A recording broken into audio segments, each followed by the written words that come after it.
Yo, what up guys, I'm Sammy and welcome back to the Soul Brothers channel, and today I got some more leaks for you guys.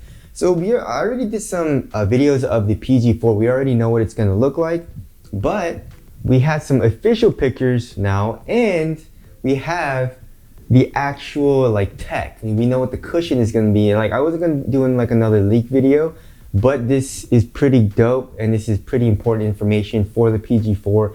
So I thought I'd do this video. So here are some of the official pictures. So when you're gonna buy it, this is probably what's gonna be on Nike's site. Yeah, a lot of people really don't like this shoe. There's a select few that do.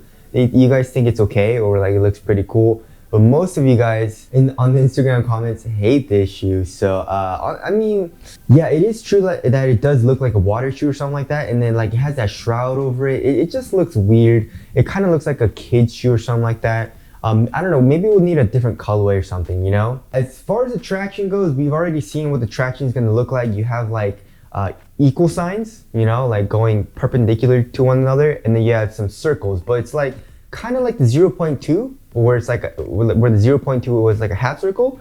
The PG4 has quarter circles, you know, so that's kind of weird.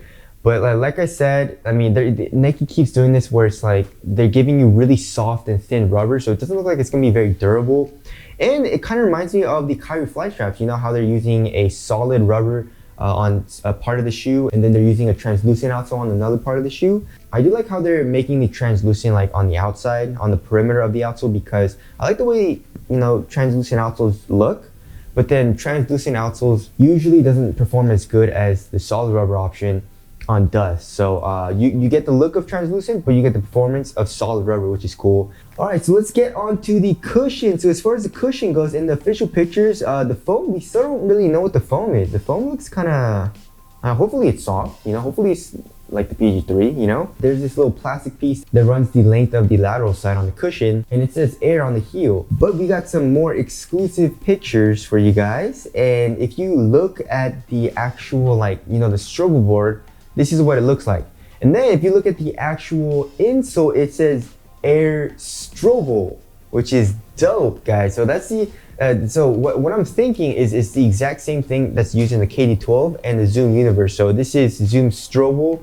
And from my understanding, what you need a Strobel board for is to connect the upper to the actual midsole, so that, you know, imagine if you're trying to stitch this upper to this foam. It's not going to be very strong. The midsoles are usually soft, right? This soft type of foam, that'll probably rip if you're trying to connect the upper to the midsole with just stitching, right?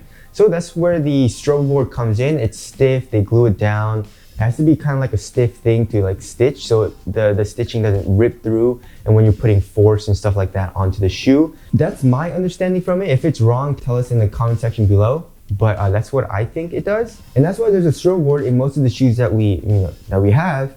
And the Air Strobel or the Zoom Strobel is basically the zoom unit, but around the perimeter of the zoom unit, there's a little plastic. So they're using that to stitch the upper to the actual midsole. So it makes it a little bit sturdier of a construction, I believe, right?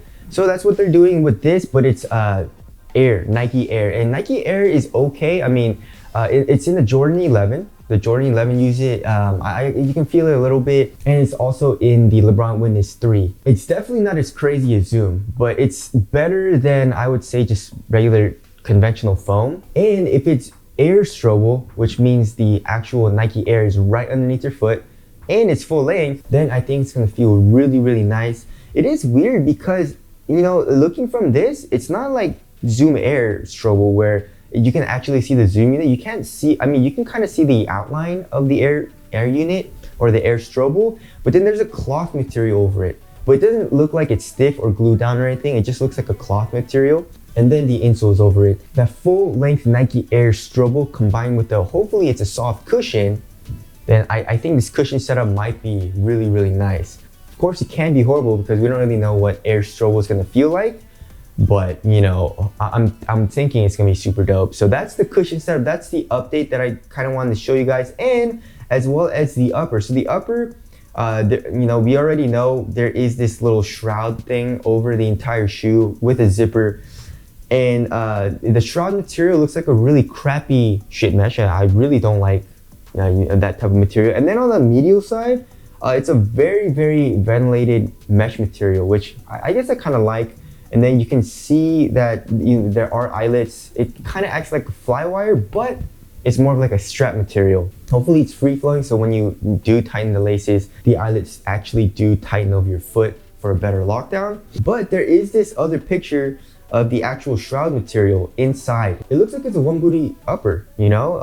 It doesn't look like there's a tongue, or there is a little bit of a tongue where like it kind of extends out, but then it's all one piece, you know? It's not an independent tongue. The ankle area looks very well padded. You can see PG's logo right there. One thing I don't like about this is that it is a shroud and it does cover the laces. So like you're gonna have to unzip the entire shoe. I think it's gonna be hard to dig your fingers into the actual like a shroud material and then like pull the laces. It seems like a tight fit, but you're gonna have to tighten it if you do want to tighten it here in the forefoot and midfoot area. It's probably gonna be pretty annoying to lace up.